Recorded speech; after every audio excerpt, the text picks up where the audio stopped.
And we're live. What is up, everyone?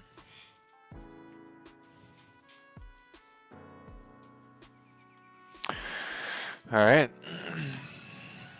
I should have gotten my other keyboard plugged in already. Sorry. Real quick. Boom. Okay.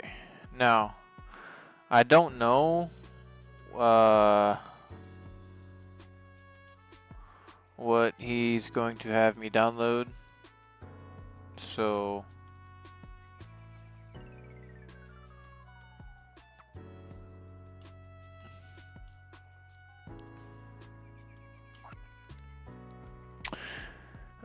music is too loud.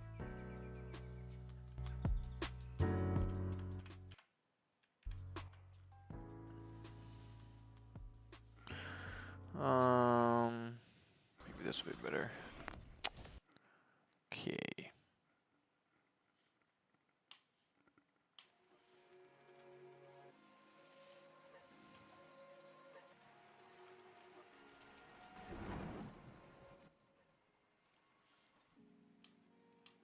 Okay. All right. All right. So it's now time to solve with actual code some actual problems, albeit in a fun and visual and audio way. But recall that where we left off was this. Like starting next week, you'll be writing code that ultimately looks like this, but thankfully you will not be writing zeros and ones, and no normal person, myself included, can understand what all of these zeros and ones are at a glance. We could take out some paper pencil and probably figure it out very tediously, but this is exactly the point. Computers only understand this stuff, but what we as programmers will start writing today and beyond is code at a higher level. And indeed, this is going to be frequent within computer science, where there's different levels of abstraction that we operate at. And the lowest level, the nittiest gritty, is like the zeros and ones that computer understand. That's it in this class for zeros and ones. Hopefully, you at least have wrapped your mind around why zeros and ones can be used in triples and as bytes to represent higher and higher numbers. But let's just now agree that computers can do that. Let's abstract away from that detail and focus on higher level languages than zeros and ones, namely a language like this. So this is an example of the very first programming language I learned back in the day, as per that homework, in a language called C. It's an older language, but it remains one of the most popular languages and omnipresent languages nowadays because it's incredibly fast, and it's particularly good at making devices operate quickly. For us pedagogically, the value of C is not that you're probably in Silicon Valley and other such jobs going to be using C yourself that much, but because it's going to provide a conceptual foundation on top of which we introduce other languages like Python, which is newer and improved, so to speak, that gives you more and more functionality sort of for free out of the box by abstracting away some of the stuff we'll focus on in the coming days first. So at the end of the day, you should better understand languages like Python and JavaScript and SQL because of your underlying understanding of a language like C. But this is too much for the first day. Many of you will think that this is too much for the second week. But in fact, C is really only sort of scary looking because all of this darn punctuation and syntax, the semicolon, the parentheses, the double quotes, the curly braces and the like, and I concur, this is intellectually uninteresting. And a lot of the challenges early on when learning programming is you just don't have the muscle memory like that I or some of the teaching fellows might for knowing what symbols should be where. But that's going to come with time and practice. I guarantee it. What we'll do for today, though, is just throw away all of that intellectually uninteresting detail and focus really on ideas. And some of you might be in your comfort zone here, because if back in middle school you were playing with a programming language called Scratch, you were probably using it at the time just to have fun in class or out of class, making games, animations, interactive art. What you probably didn't use it for, at least in middle school, was to consider and explore programming languages themselves. But what's wonderful about Scratch, which is this graphical programming language from down the street at MIT, where it was invented some years ago, is you can program not by using your keyboard per se, but by dragging and dropping puzzle pieces, otherwise known as blocks, that will snap together if it makes logical sense to do so. And what you won't have to deal with is parentheses and double quotes and semicolons and all of that, at least until next week. But the nice thing about Scratch is that after this week and after the so-called Problem Set 0, the first assignment in which you'll use Scratch, you'll have a mental model via which it will be easier to pick up all of the subsequent syntax as well. So let's see how we can start programming in Scratch by making the simplest of programs first. You can do this at scratch.mit.edu. You needn't do this now in the moment. Problem Set 0 will walk you through all of these steps. But what I've done here is opened up at scratch.mit.edu precisely the default web page therein. This is after having clicked the Create button in Scratch, which is going to allow me to create my first program. But first, a tour of the user interface here and what is ultimately available to you. Well, within the Scratch environment, we'll see a few different regions of the screen. One, we have this palette of puzzle pieces at left. The blue ones relate to motion. The purple ones relate to looks. The pink ones relate to sound and so forth. So the color of the blocks just roughly categorizes what that block's purpose in life is. We're going to be able to use those puzzle pieces by dragging and dropping them from left to right. In the right here, in the middle of the screen, is where I'm going to write my... Hold on, Professor.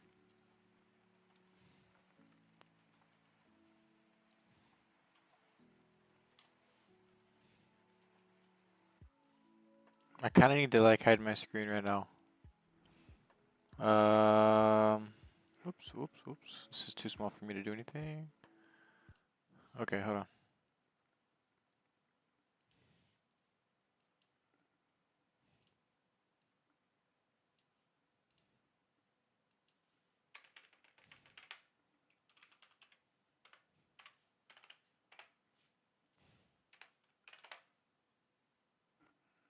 That was it. Okay.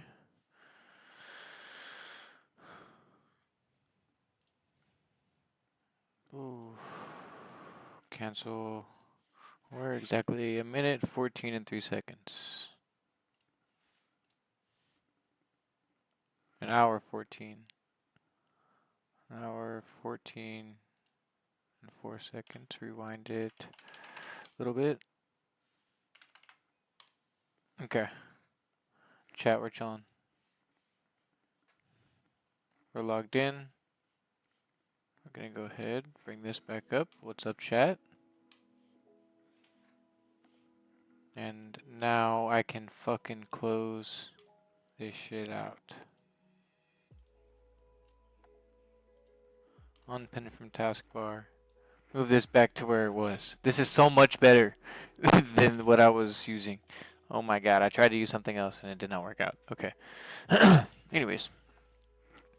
So, now what we will do is scratch.mit.edu.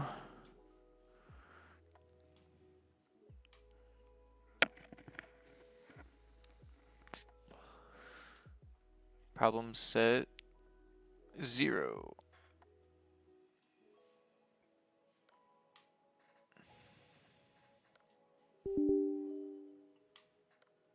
Okay, I guess we're downloading Chrome, everybody.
Okay. I'm just gonna follow along because this is talking about some crazy shit right now. Boom. Chrome? Here we go. Is this Chrome? Nope. Close that out. Okay. First. You can do this at Scratch. Ah. I'm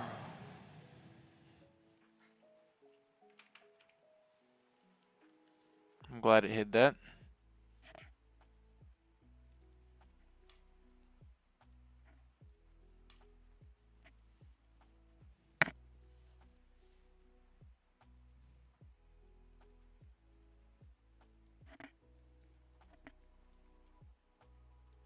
I'm not doing all that right now.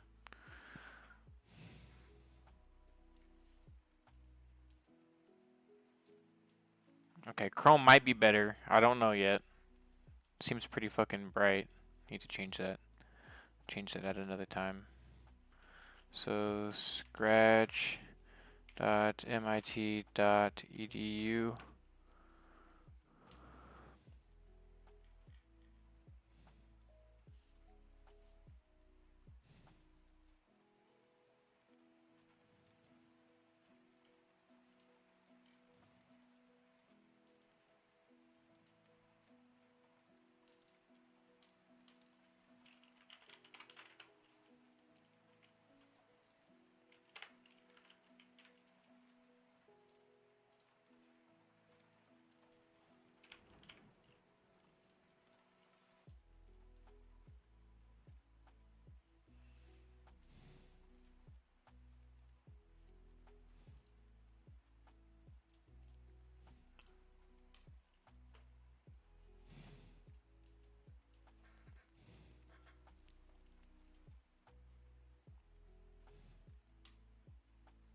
Why will it not let me open Scratch on Chrome?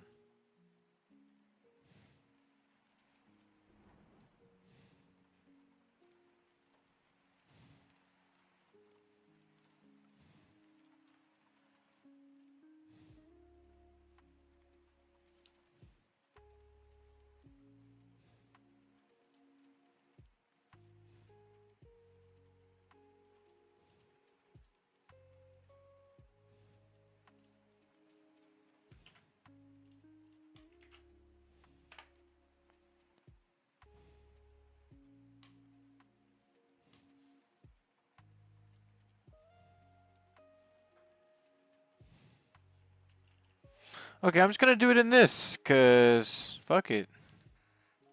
That's why. So, whoop, I don't want sound. Join Scratch. Noctis, the learner.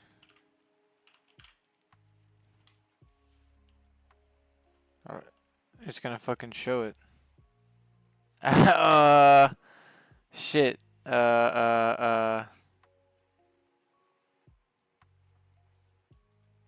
MIT.edu. Whoa, calm down. Calm down there, big fella.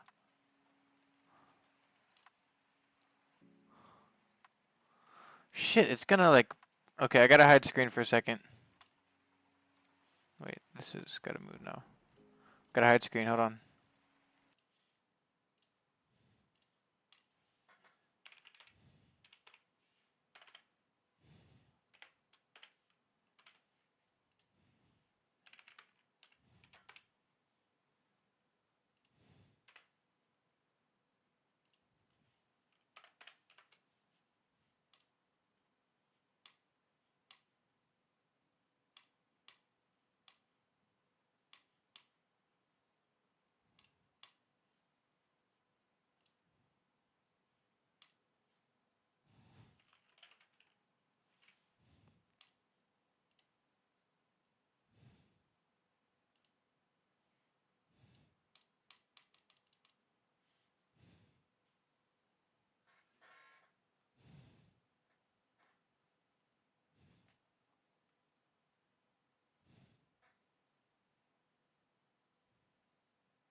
Hold on, chat.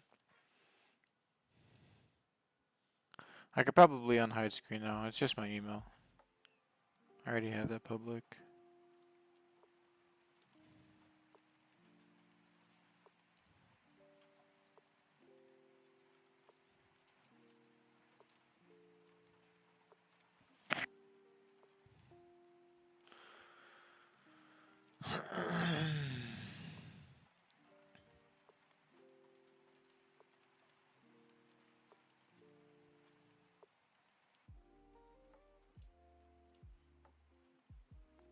Okay. I think we're good now.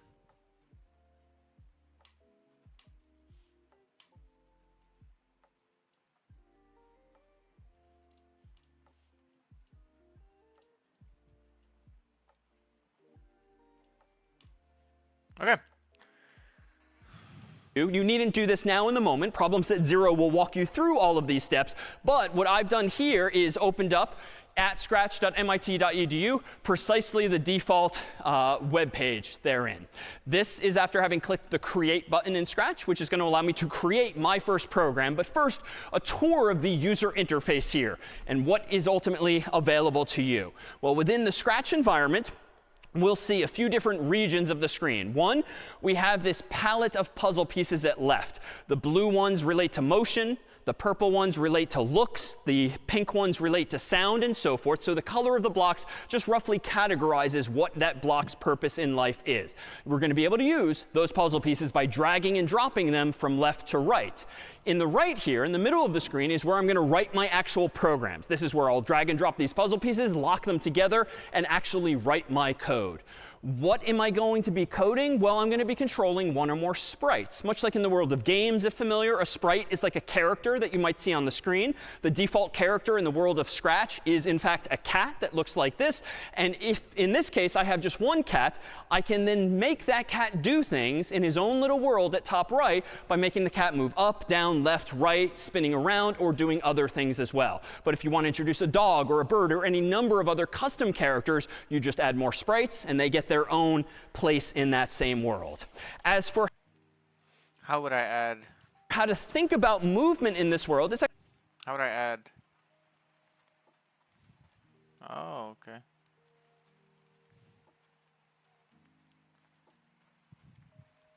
I'll do a bat.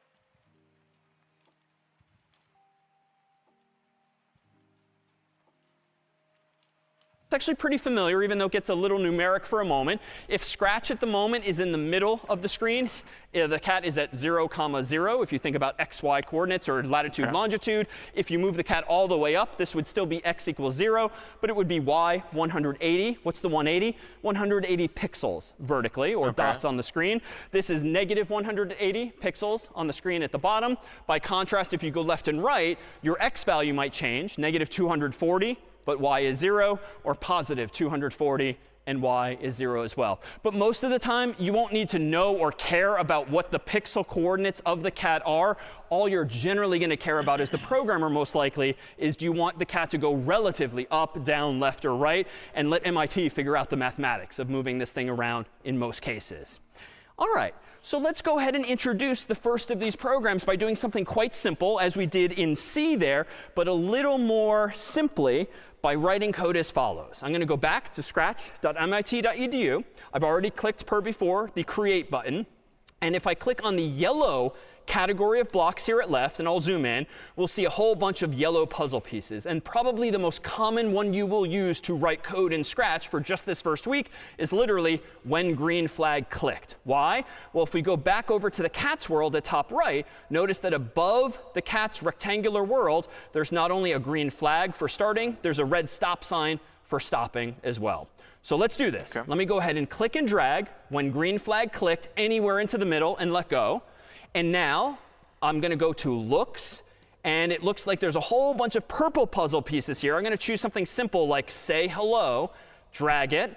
And notice if I get just close enough, it's going to want to magnetically snap together. So I'll just do that. And it does its thing. The fact that there's this white oval with text means that is an input to this say puzzle piece. I can literally then change what the input is if I want to more conventionally say hello, comma, world, which in fact, according to lore, was the very first program written in C, and nowadays in most every language, including in Brian Kernighan's book. So hello world is generally the first program that most any programmer first writes.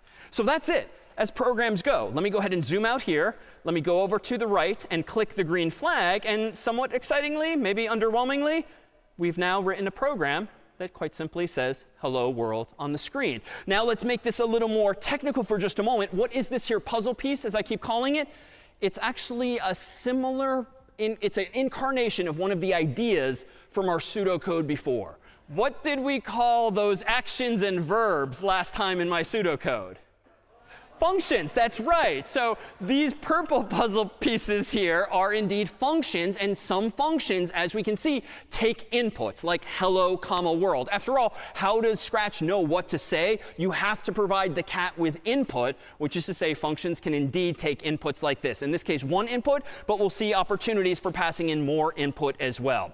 What the cat is doing, though, visually on the screen here at top right, is what's generally called a side effect. Sometimes when you call a function, it does something visually. And in this case, you're seeing literally a cartoon speech bubble, hello world. That is the side effect of this function. So if we now want to map this to our world of inputs and outputs and see where this side effect is, this is the paradigm I proposed at the start of class that is computer science in a nutshell, and will be the framework we use literally throughout the class, no matter how the languages in particular evolve.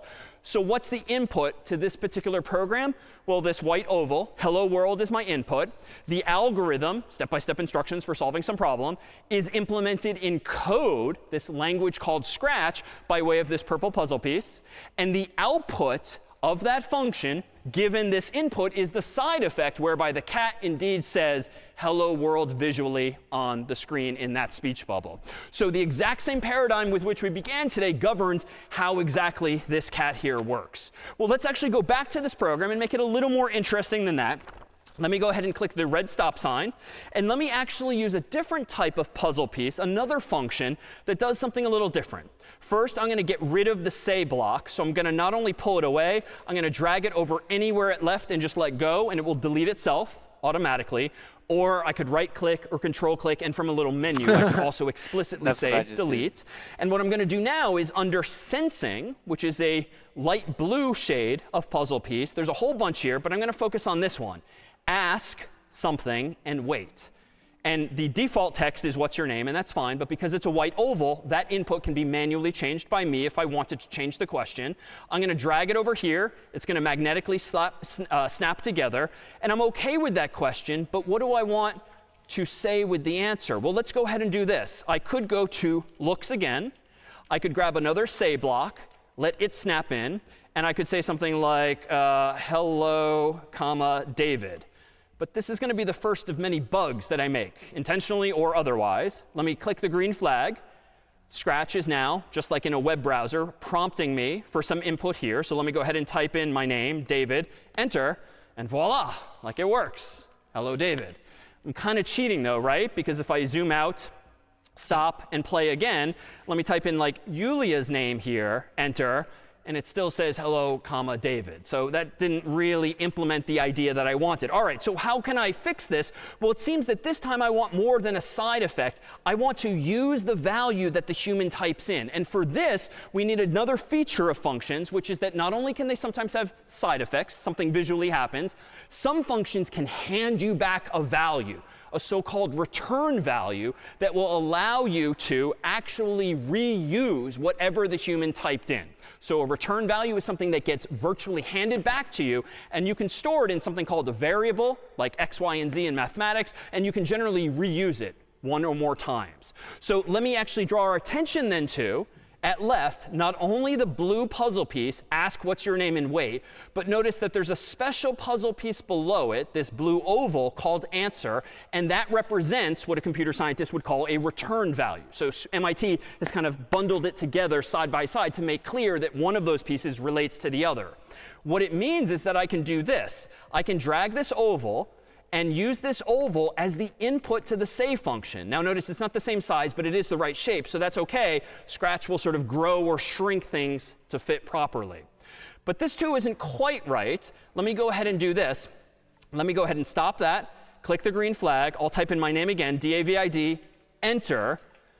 And it's just kind of like weird or rude. Like I wanted a hello at least, and it just said David on the screen. OK, so I can fix that. Let me stop with the red stop sign. Let me just separate these temporarily, and I can leave it in the middle there, but they have no logical connection temporarily. Let me go back up to looks. Let me grab a say block, a second one, and let me go ahead and say, just to be grammatical, like hello, comma, space, and then I'll reconnect this here. So at the moment, it looks like what I want. I want a hello, comma, and then the return value printed out based on whatever the human typed in. So let me zoom out. Let me click the green flag. Again, what's your name? David, and watch the cat's side effect. Enter. It's still not greeting me properly. There's no hello. And if in case it was too fast, let's do it again. Green flag, David, enter. It rudely just says my name, which is weird. What's the bug here, though? It's a little more subtle. Why? Yeah. Yeah, it's just too quickly going over the say command or the say function in this case. My Mac, your PC, your phone, it's just so darn fast. Both are happening, but too fast for my human eyes to even notice. So we can solve this in a number of ways. I could actually use a different puzzle piece altogether. In fact, MIT kind of anticipated this. Notice the first puzzle piece in purple is say hello for a specific number of seconds. And you can specify not just the message, but the number of seconds, ergo 2 inputs, otherwise now known as arguments to a function. An input to a function is just an argument now. And that would be a fix here. I could maybe a little more explicitly do this. I could go under Events, scroll down a little bit, and under Control in orange, I could grab a wait block, and I could kind of insert it in the middle. And this might actually help. So I could click on the green flag, David, enter. Hello, David. And I could change the timing to be a little more natural. But what if I want the cat to just say, hello, comma, David, all in one breath, so to speak? Well, for that, I'm going to need to use a slightly different technique as follows. Let me go ahead and get rid of the wait. Let me get rid of the second say block and stop the cat with the stop sign. Let me go under operators here And let me somewhat cleverly grab this, a join block at the bottom. By default, it's using apple and banana as placeholders, but those are white ovals, so I can change those. Let me drag this over the white oval for the say function and let go, and it will snap to fill. Let me go ahead here and type hello, comma, space instead of apple. And what should I do instead of banana? Answer. Yeah, so the answer return value, the return value. So let me go under sensing again. Let me just drag another copy of it. And you can use these again and again and again. They don't disappear. I want to drag answer over banana so that the second input to join is actually, if you will, the output of the ask block, like that. And it snaps to fit. So now if I go ahead and click the green flag once more, DAVID, enter, now we have the sort of behavior aesthetically that I cared about. But beyond the aesthetics of this, the goal here really was to map it to, again, the same paradigm, which we'll see here. The algorithm and the output and the input for this example are as follows. The input to the say block was, quote unquote, what's your name? The function, of course, implementing that algorithm in code was the ask and wait block. The output, though, of the ask block, recall, it's not some visual side effect. It is a return value called answer, like a variable, a special variable like x, y, and z in math. But in this one, we generally in programming describe variables with actual words, not just letters. But this output of the say block, I kind of want to make room for it to pass it into the say block as a second argument. So let's do this. Let's take one step back and propose that now for the join block that I just used, it takes two inputs, hello, comma, space, and answer. The function in question is indeed the join block. The output of this had better be hello, comma, David. What do I want to do with the output of the join block? Well, let me clear the screen. Let me move this over, because now the output of the join block is going to instantly become the input to the say block, so that the output now in this multi-step process is the side effect of hello, David. So the fact that I nested these blocks on top of one another was very much deliberate. If I zoom in here, notice that hello and answer are on top of join. Join is on top of the say block. And if you think back to like high school math, this is like when you had parentheses and you had to do the things inside parentheses before the things outside parentheses. It's the same idea, but I'm just visually stacking them instead. But outputs can become inputs depending on what the function there expects. Let me pause here and see if there's any questions about not so much like what the cat is doing, but how the cat is doing this. Questions at hand. All right, well, let's make the cat more cat-like and do this. Let me throw away all the say block and just let go there. And let me introduce at bottom left a nice feature of Scratch whereby there's also these extensions that tend to use the cloud, the internet, to give you even more functionality. And in fact, I'm going to click on this extension up here, text-to-speech. And if I click on that, I suddenly get a whole new category of blocks at the bottom, text-to-speech. They happen to be green. But what's nice here is that I can actually now have the cat say something audibly. So let me drag the speak block here instead of the say block. I don't want it just say hello. Let me stop that. So let me go back under operators. Let me grab another join block because I threw the other one away. Let me change apple to hello, comma, space again. Let me go to sensing. Let me drag answer to banana again. And now let me hit the green flag. And let me type in my name, D-A-V-I-D. Oh, because I didn't do ask what's your name.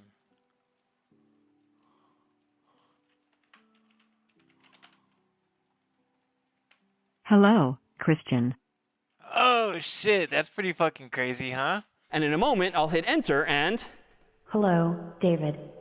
All right, it's not exactly cat-like, but it was synthesized. But it turns out under these text-to-speech blocks, there's some others. Set voice to alto, for instance, seems to be the default. But let's change this. So notice that some puzzle pieces don't just take white ovals. They might even have drop-down. So whoever created that puzzle piece decided in advance what the available choice.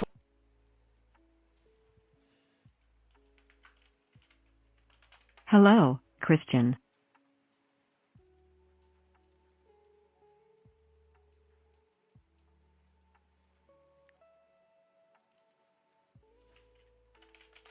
Meow meow.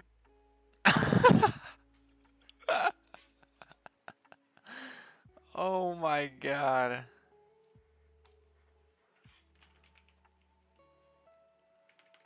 CH Christian. Meow meow. Why is it set voice to alto? Hello, Christian. Hello. Icelandic, let's do German. Hello, Christian. What? Was? Das ist not German. Was?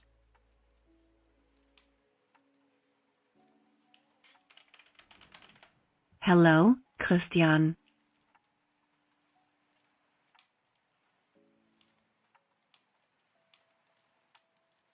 Choices are for that input per the drop down. So I'm going to change it to squeak, which sound, or actually kitten sounds even more apt. Let me zoom out, click the green flag, type my name, David, enter. Meow meow. That's interesting. So it doesn't seem to matter what I type. So how about David Malin? Meow meow meow. So it seems to meow proportional to how long the phrase is that I typed in. It can get a little creepy quickly. Like if I change kitten to giant, let me go ahead and hit play, David, enter. Hello, David. So you can sort of, for very non-academic ways, like start to have fun with this, but just playing around with these various inputs and outputs. But let's actually make the cat do something more cat-like and indeed meow instead of saying any words at all. So let me throw all of that away. Let me go now under sound. Let me drag the play sound until done. And notice in the drop down here, by default, you just get the cat sound. You can record your own sounds. There's a whole library of dogs and birds and all sorts of sounds you can import into the program. I'll keep it simple with cat. And let me click the green flag. All right, so the cat meowed once. If I want the cat to meow again, I could do this. If I want the cat to meow a third time, I could again hit play. So this is kind of tedious. If to play this game, I have to keep clicking the button to keep the cat alive virtually in this way. So maybe I want this to happen again and again and again. Well, let me just do that. Let me sort of drag and drop, or I could right click or control click, and then a little menu would let me copy paste or duplicate blocks, but I'll just keep dragging and dropping. Let's do this. See, I figured it out. I figured it out before he even said anything.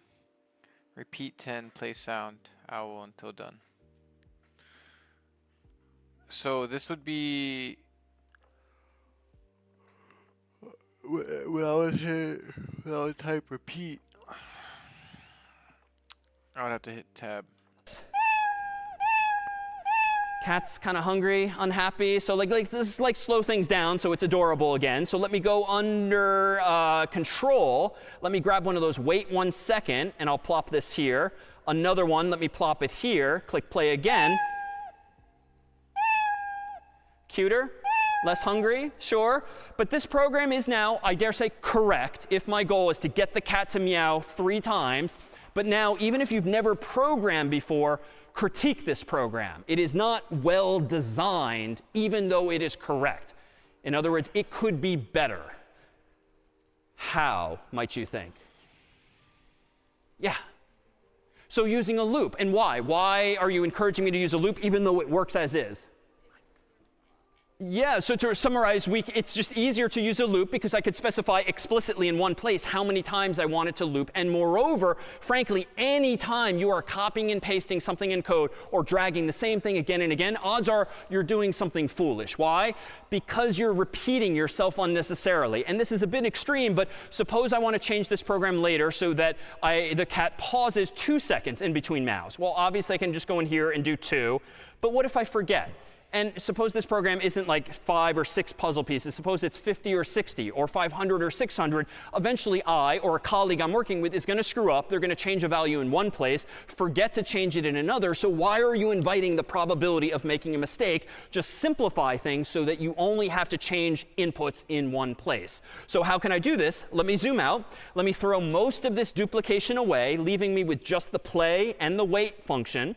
Let me now, under control as well, grab one of these. I could, for instance, repeat as follows. Let me grab a repeat. I'm going to have to kind of move these in 2 parts. So I'm going to move this down. It's too small, but it will grow to fit the right shape. Then let me reattach it up here. Let me change the default 10 to a 3. And now I think I've done exactly what you were encouraging, which is simplify. And I click play now. Meow, and yeah, so still correct, but arguably better designed as a result. I can keep things simple and change things now in just one place, and it will continue to work. But this is getting a little tedious now, I claim. Like, why am I re-implementing the idea of meowing? Like, wouldn't MIT have been better to have just implemented a meow puzzle piece for us? Because the whole thing is themed around a cat. Why is there not a meow puzzle piece? Why do I need to go through all of this complexity to build that functionality? Well, what's nice about Scratch and what's nice about programming languages in general is you can generally invent your own puzzle pieces, your own functions, and then use and reuse them. So let me go ahead and do this. I'm going to go under My Blocks in pink down here. I'm going to go ahead and click Make a Block. And I'm going to be prompted with this interface here. And I'm going to call this block literally meow, because apparently MIT forgot to implement it for us. And I'm just going to go ahead and immediately click OK. And what you'll see now is two things. One, on the screen, I've been given this placeholder pink piece that says define meow as follows. So anything I attach to the bottom of that define block is going to define the meaning of meowing. And at top left, notice what I have under my blocks. I now have a pink puzzle piece called meow that is a new function that will do whatever that other block of code tells the cat to do. So what do I want to do here? Well, I'm going to keep it simple for now. I'm going to move the play sound meow until done and wait 2 seconds, though. Let's change it back to 1 second to move things along. And now let me drag the meow puzzle piece over to my loop such that now what's it going to do? It's going to meow 3 times. And just to be dramatic, out of sight, out of mind, let me, for no technical reason, just drag this all the way to the bottom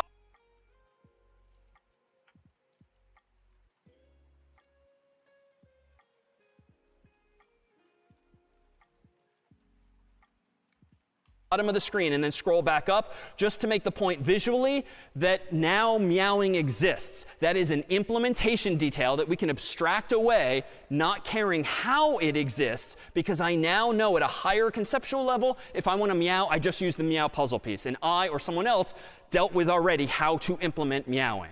So now let me go ahead and hit play. Wait, whoa. When? Repeat 3 times. My blocks, meow, boom.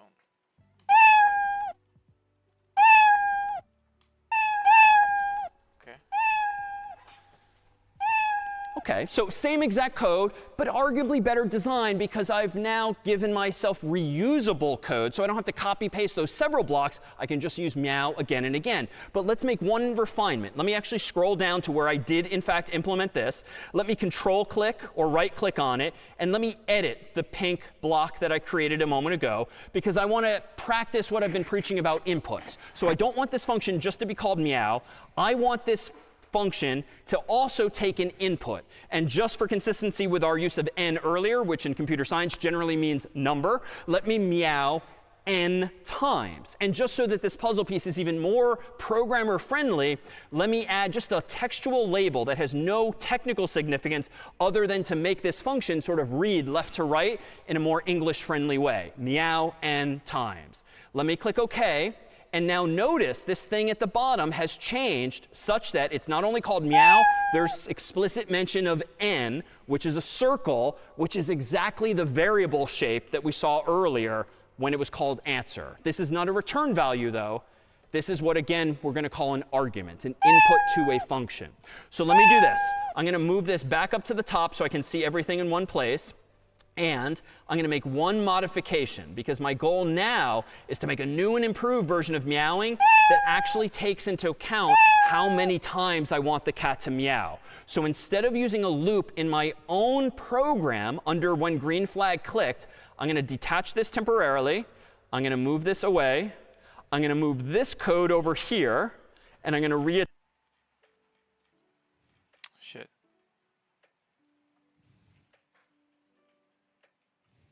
I'll just do 2 times. Okay. Attach it here. So focusing for the moment on just the left, meow is now defined as repeating 3 times the following 2 functions, play sound and wait. But that's not quite right. I want to get rid of the 3. So what can I do? Because I created this input to the meow function myself a moment ago, I can actually drag a copy of it, overwrite, that is, change the 3 to be generally an n. So now I have a function called meow that will meow any number of times. And what's nice now is my actual program that is governed by that green flag. I can type in 3, I can type in 10, I can type in 100, and it will just work. And henceforth, I can again dramatically sort of scroll this down so we don't know or care about it anymore. Now my program is a single line whereby this notion of meowing has been abstracted away by just defining my own function or custom block. Questions then about just this idea, this principle of creating your own functions to kind of hide implementation details. Once you've solved the problem, therefore, you don't want to have to think about that same problem ever again. And that's the beauty of programming, typically. Okay. So basically,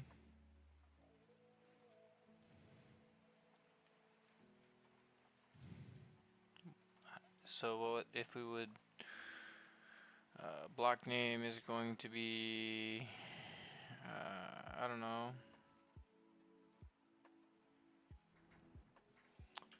repeat,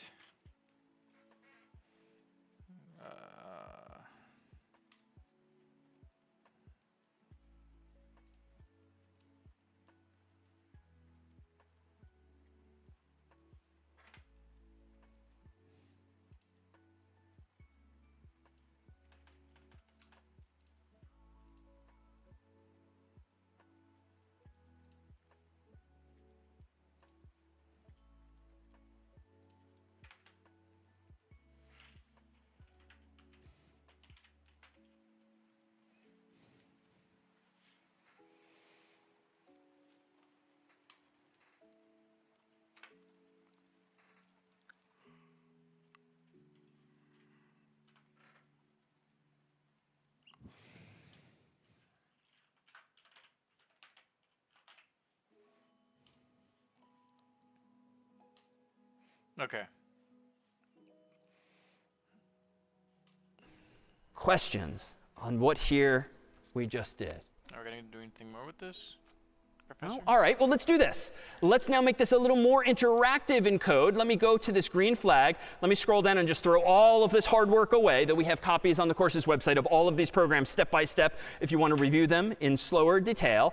Let's do this. Under control, turns out there's other ways to loop. There's this forever block that will just do something forever. So in the forever block, there's some place for some other code. And I'm going to move to the control section here and grab one of these, if block. So one of these conditionals. Let's plug that in here. And now notice if, and then there's this sort of trapezoid-like placeholder that's going to probably fit what? The if is a conditional. Forever is a loop. Say and so forth have been functions. What was the other key term we used?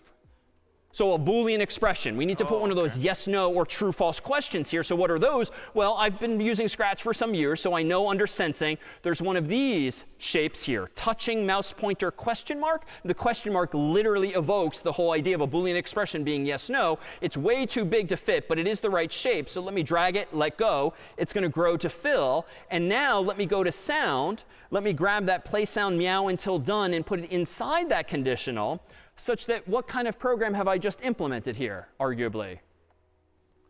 What will this program do when I click the green flag? Forever play meow.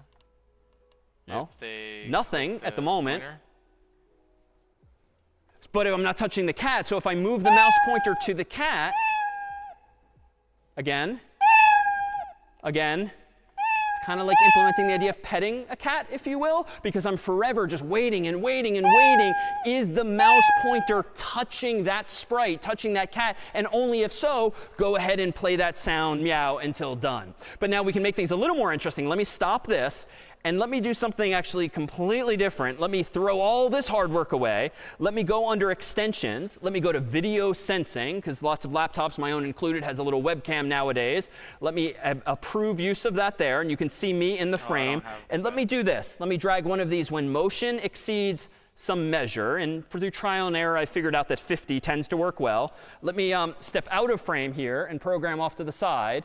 And if I go to play sound meow until done, notice that this is an alternative to using when green flag clicked. This is a category of block that's constantly waiting for what we'll call an event. An event is just something that can happen on the screen. A click, a drag, a mouse movement, and so forth.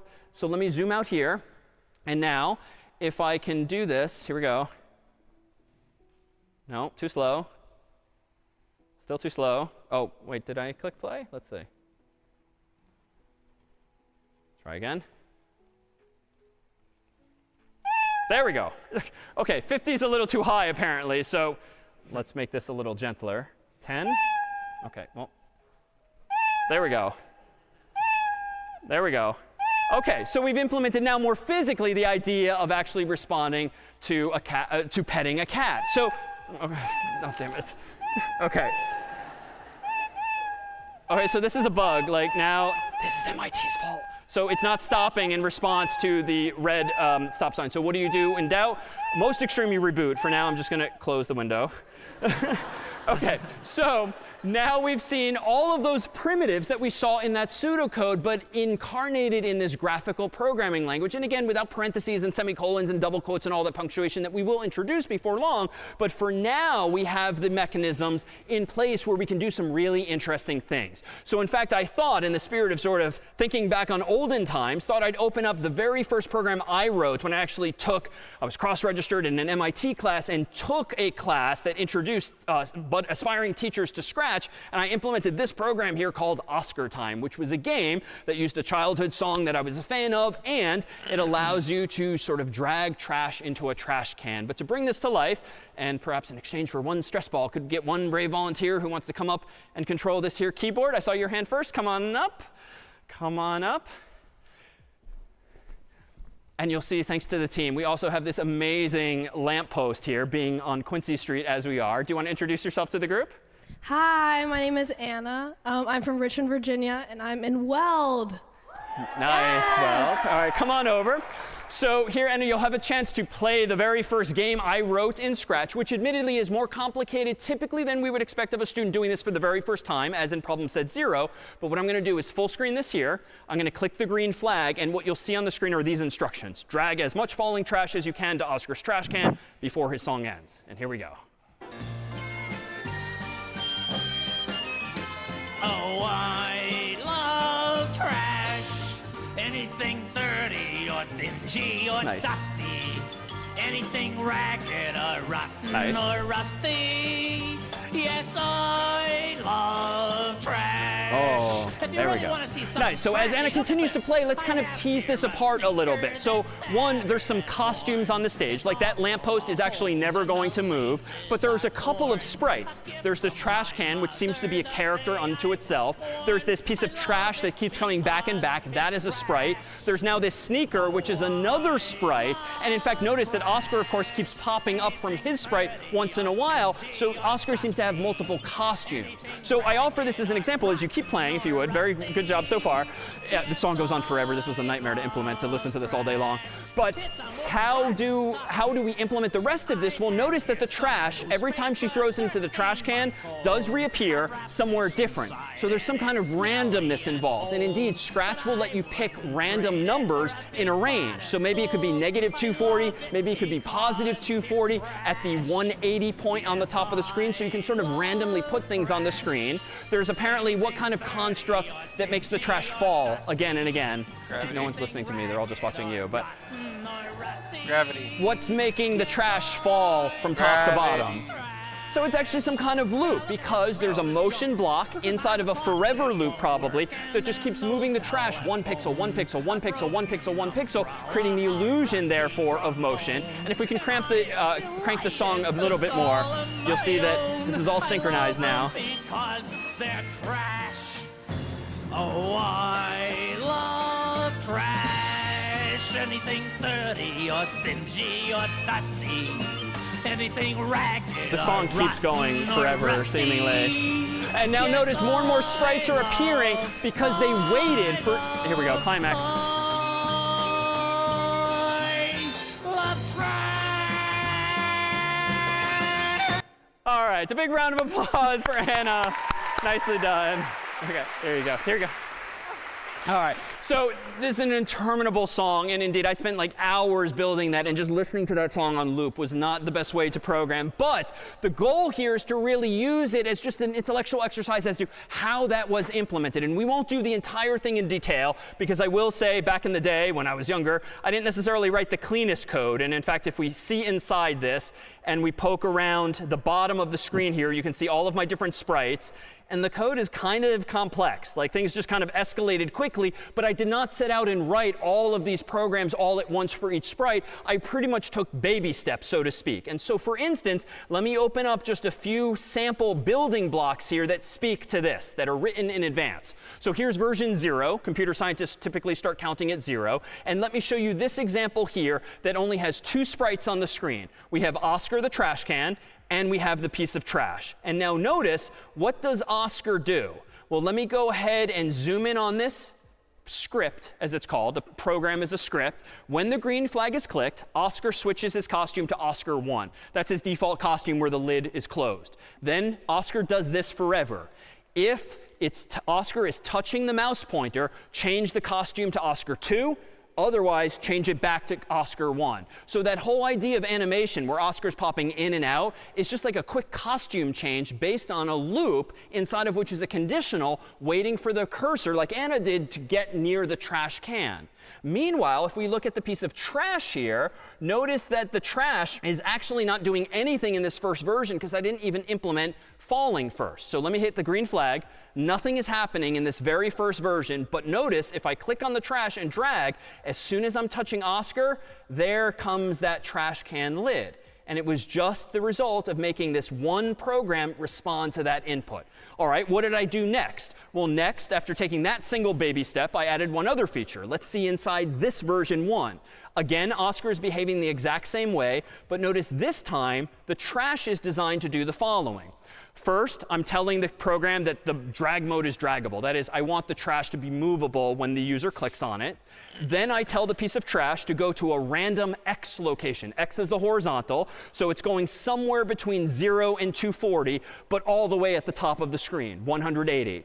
Then forever, the piece of trash just changes by -1. So it just moves down and down and down. And without looking at the second script yet, let me just hit play and notice, without even doing anything, and eventually, once there was lots of trash falling, like Anna was struggling to keep up with this, it's just moving 1 pixel at a time forever until, thankfully, MIT does stop things automatically if they hit the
That kind of sounds like a spaceship.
What do I drag in that?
Okay.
I can feel it in the air.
Okay.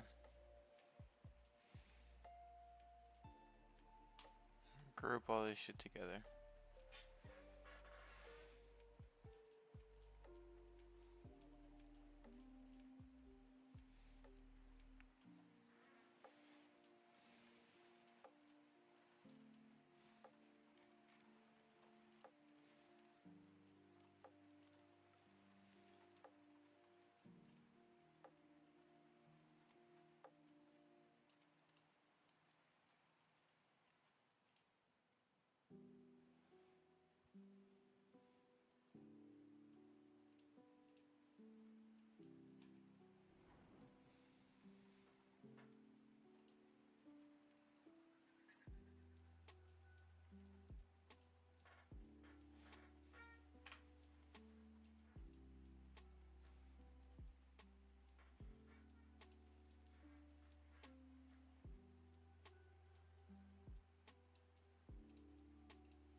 And then it would be minus 240.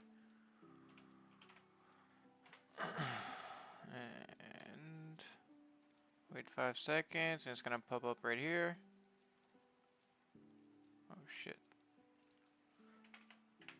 180? Wait 2 seconds instead, because that's too long. 2. Um.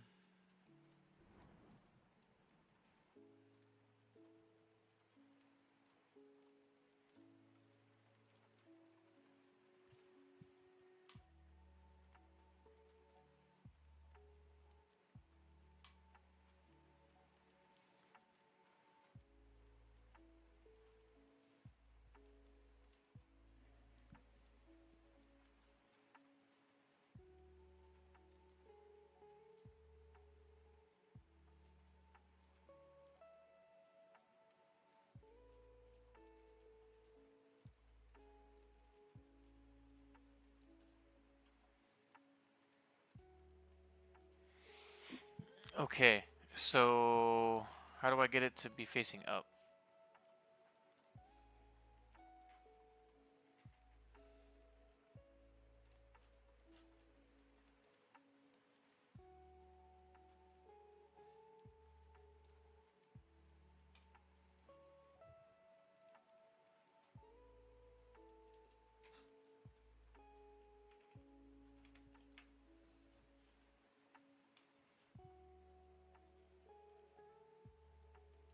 Oh wait, I need 180. Okay.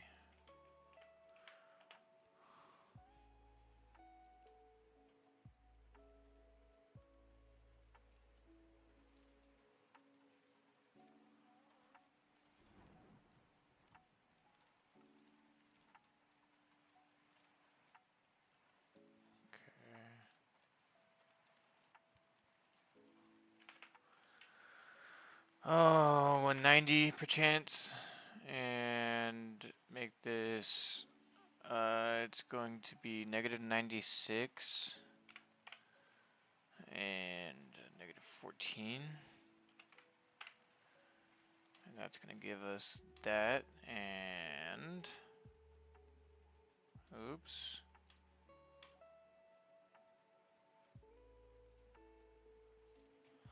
I'm really just trying to get this thing back to what the fuck it was, because I don't know what it was at. So I need it to go 100 and 150 to correct for what we just did. Do it again.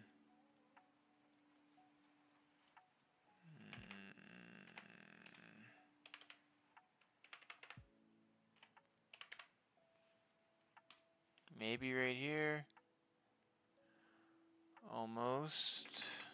Turn 3 degrees. Now we're just going to go 3 degrees at a time.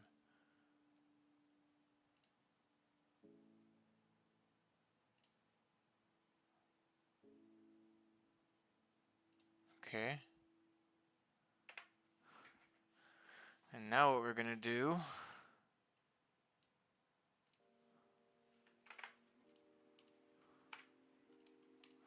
turn 1 degree to the left. Boom. Now I want this to actually be at 0. Puh!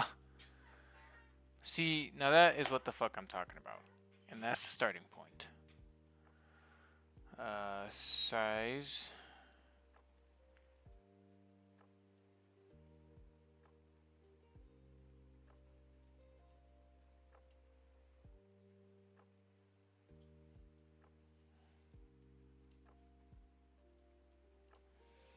Uh, 60. Nope.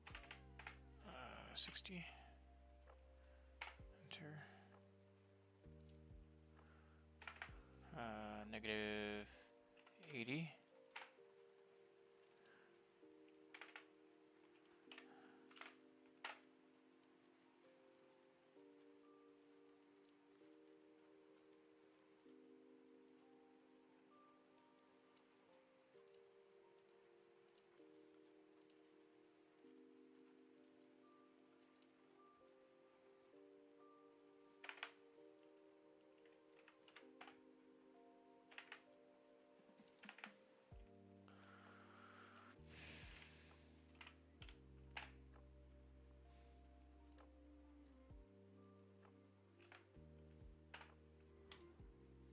Okay.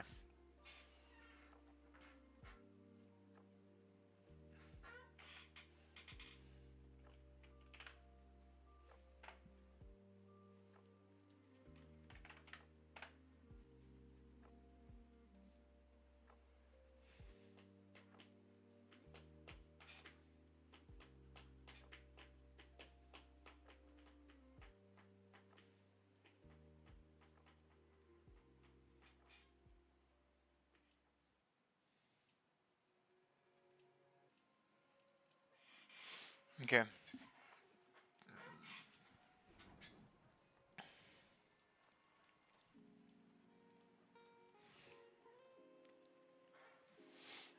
This will stay. And then what we're going to do is add another when green flag clicked. A note.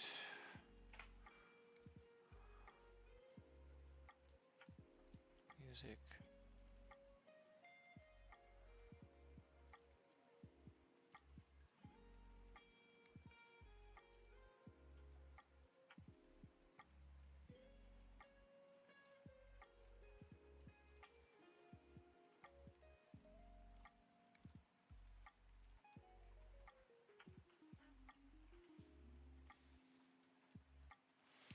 Okay. So play note 12 for timer. Now for timer, I want to set the fuck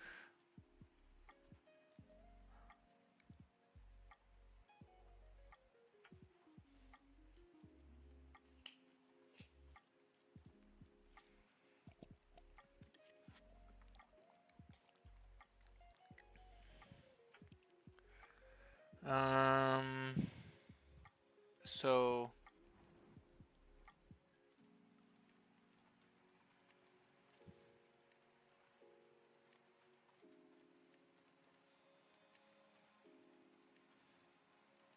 this is what we need.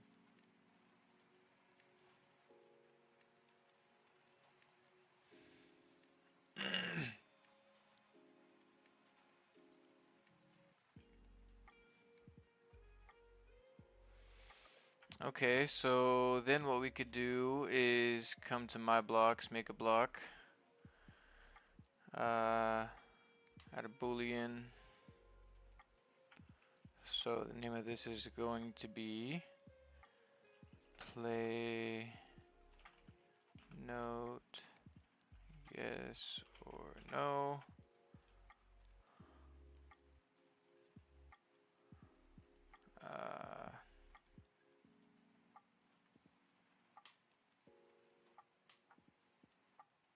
Okay, so play sound of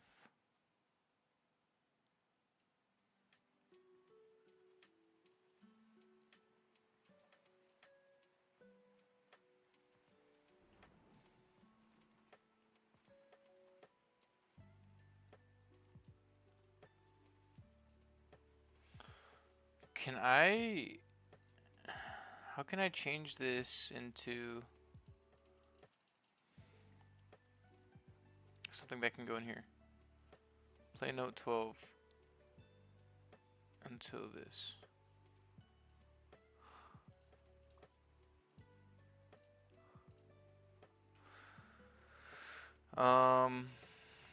Music. I'm just gonna label this music, which this should probably be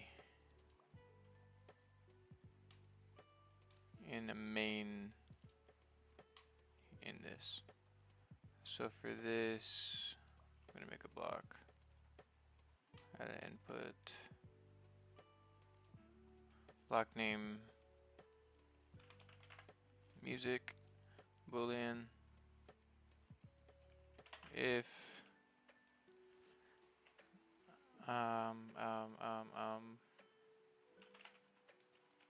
music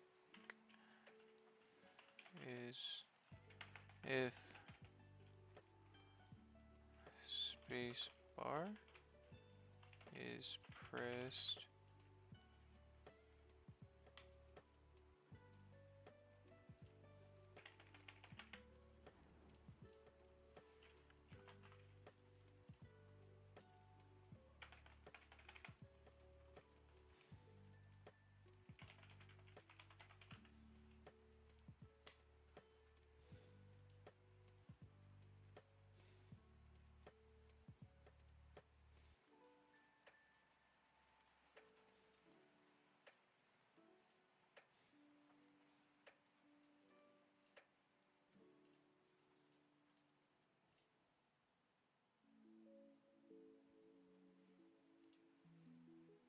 um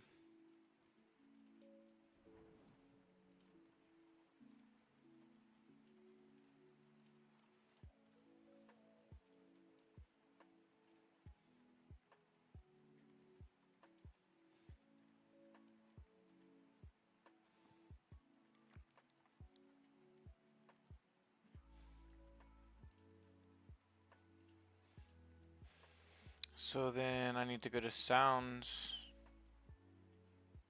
choose a sound, space.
Yeah, no, that was not gonna work out. I don't know what the fuck I was trying to do there.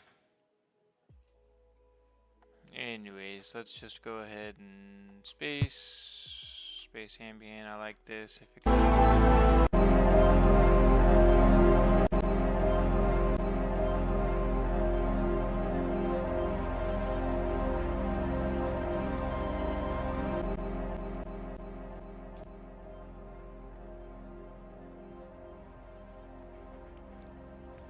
Okay. Sounds like a airplane. So define, yeah, no. Just gonna trash can this whole thing. Cancel, delete block, edit, cancel. Fucking didn't mean to do that. Delete block. Okay, so now what I'm gonna do is figure out how to do this, because I have no fucking idea how to do this. So I've gotten this far. I have background in the spaceship. Now I just need to make background move motion.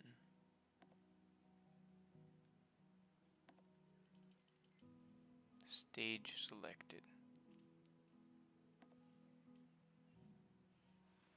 Well,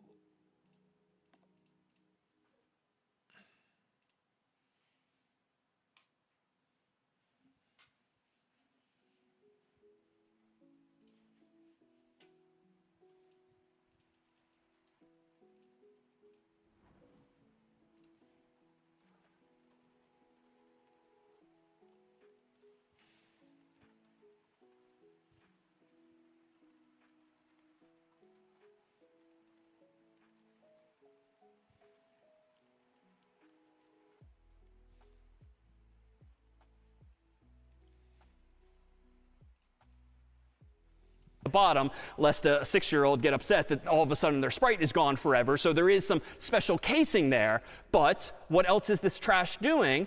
Let me zoom in here. The piece of trash, also when the green flag is clicked, is forever asking this question. If you are touching Oscar, then pick a new random location between 0 and 240 at positive 180 and go back to the top. So in other words, as soon as this piece of trash is dragged over to Oscar like this and I let go, it recreates itself at the top. It's just sort of teleporting to the top, and thus was born this feature. And I won't slog through all of the individual features here, but if we do just one more and see inside this one. So now let me go ahead and hit play. Notice at the top left of the screen, there's a score, currently 0. But now when I click the trash and let go, notice that the score is being incremented by 1. And this, in fact, is how Anna's your score kept going higher and higher and higher. Every time I noticed, oh, the trash is touching Oscar, let's not only teleport, let's also increment a variable. And we didn't see this before, but if I go to this Oscar scratch now, you'll see that it is exactly the same. But if I now go to the trash piece here, and we go to when green flag clicked, you'll see that I'm initializing a variable in orange called score to 0. But if we scroll down to the bottom, Oscar is also doing another thing in parallel at the same time. When the green flag is clicked, Oscar is forever checking, is the piece of trash touching Oscar? If so, change the score by 1 and then go to top, which is another location on that screen. So in other words, even though at a glance something like Oscar time might look very complicated, and it did take me hours, the goal, especially with problem set 0, is not going to be to bite off all of that at once, but to take proverbial baby steps. Implement one tiny feature so that you feel like you're making progress, add another feature, and invariably you might run out of time and not get to the best version of your vision, but hopefully it'll be good, hopefully it'll be better, but you'll have these sort of mental milestones, hoping that you at least get to that point, because as you will soon discover, everything in the world of programming, unfortunately, takes longer than you might expect. That was. yeah, I was hoping to get further than this.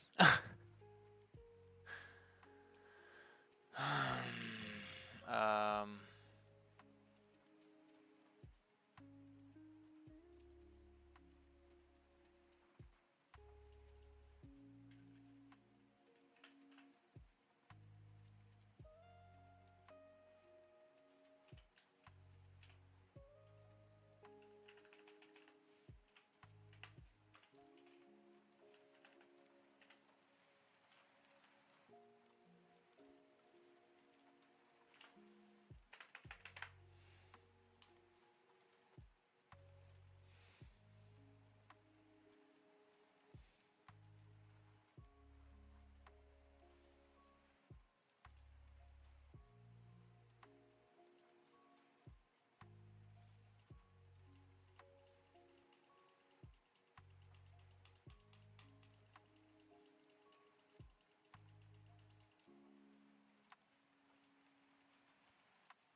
is up? Hold on.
My kitty cat just stretched. That was so cute.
Okay, so what am I trying to do right now? Why am I focusing on so many fucking things all at once? It's like ADHD fucking hell. Okay, so Oh my god. I don't know what the fuck I'm doing. Okay, I want this. I'm just gonna fucking delete block. Boom. Sound. Space ambient. Softer, softer, softer, softer, softer, softer, softer, softer, softer. Code. Boom.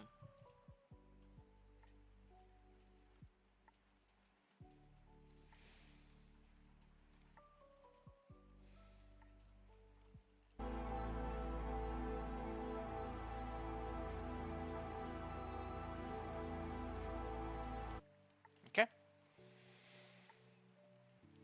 Now.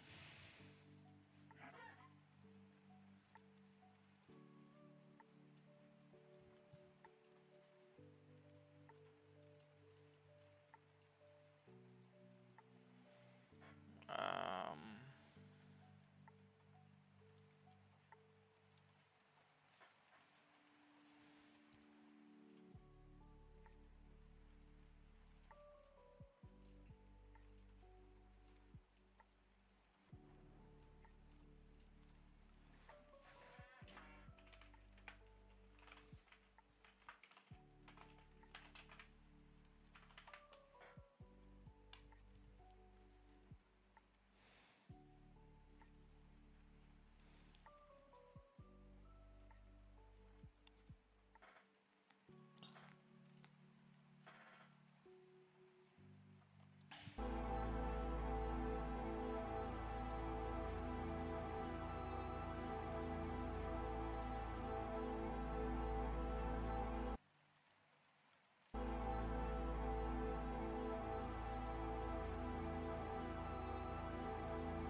Okay, now we have that.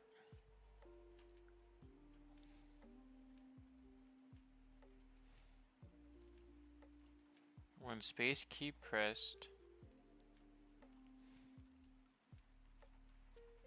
play sound laser 2.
I'm just gonna shoot an orange out of it.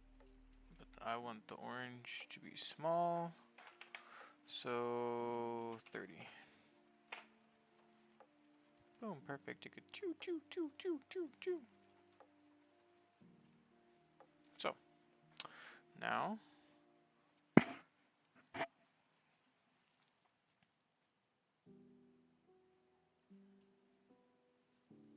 when space key pressed,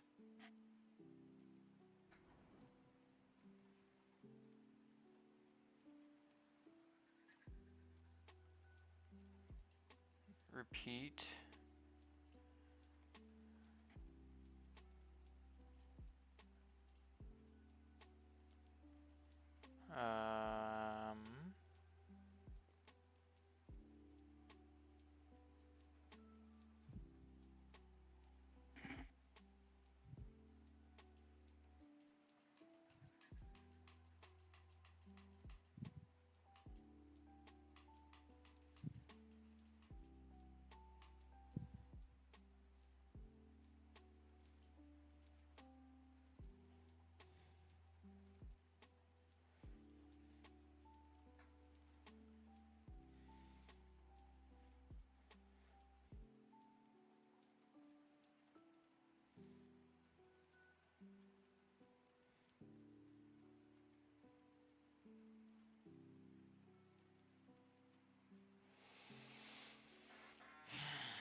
So if I want to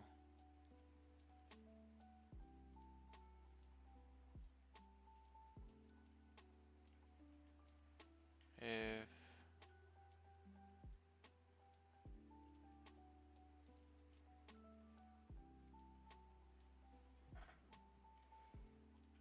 A key pressed. Fuck.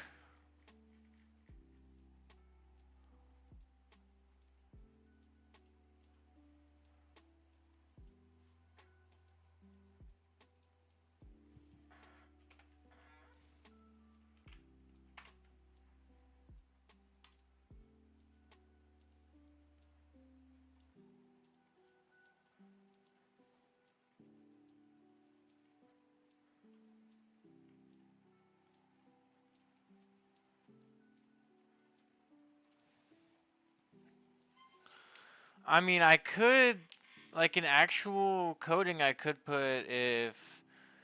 So I wouldn't do a boolean. It would be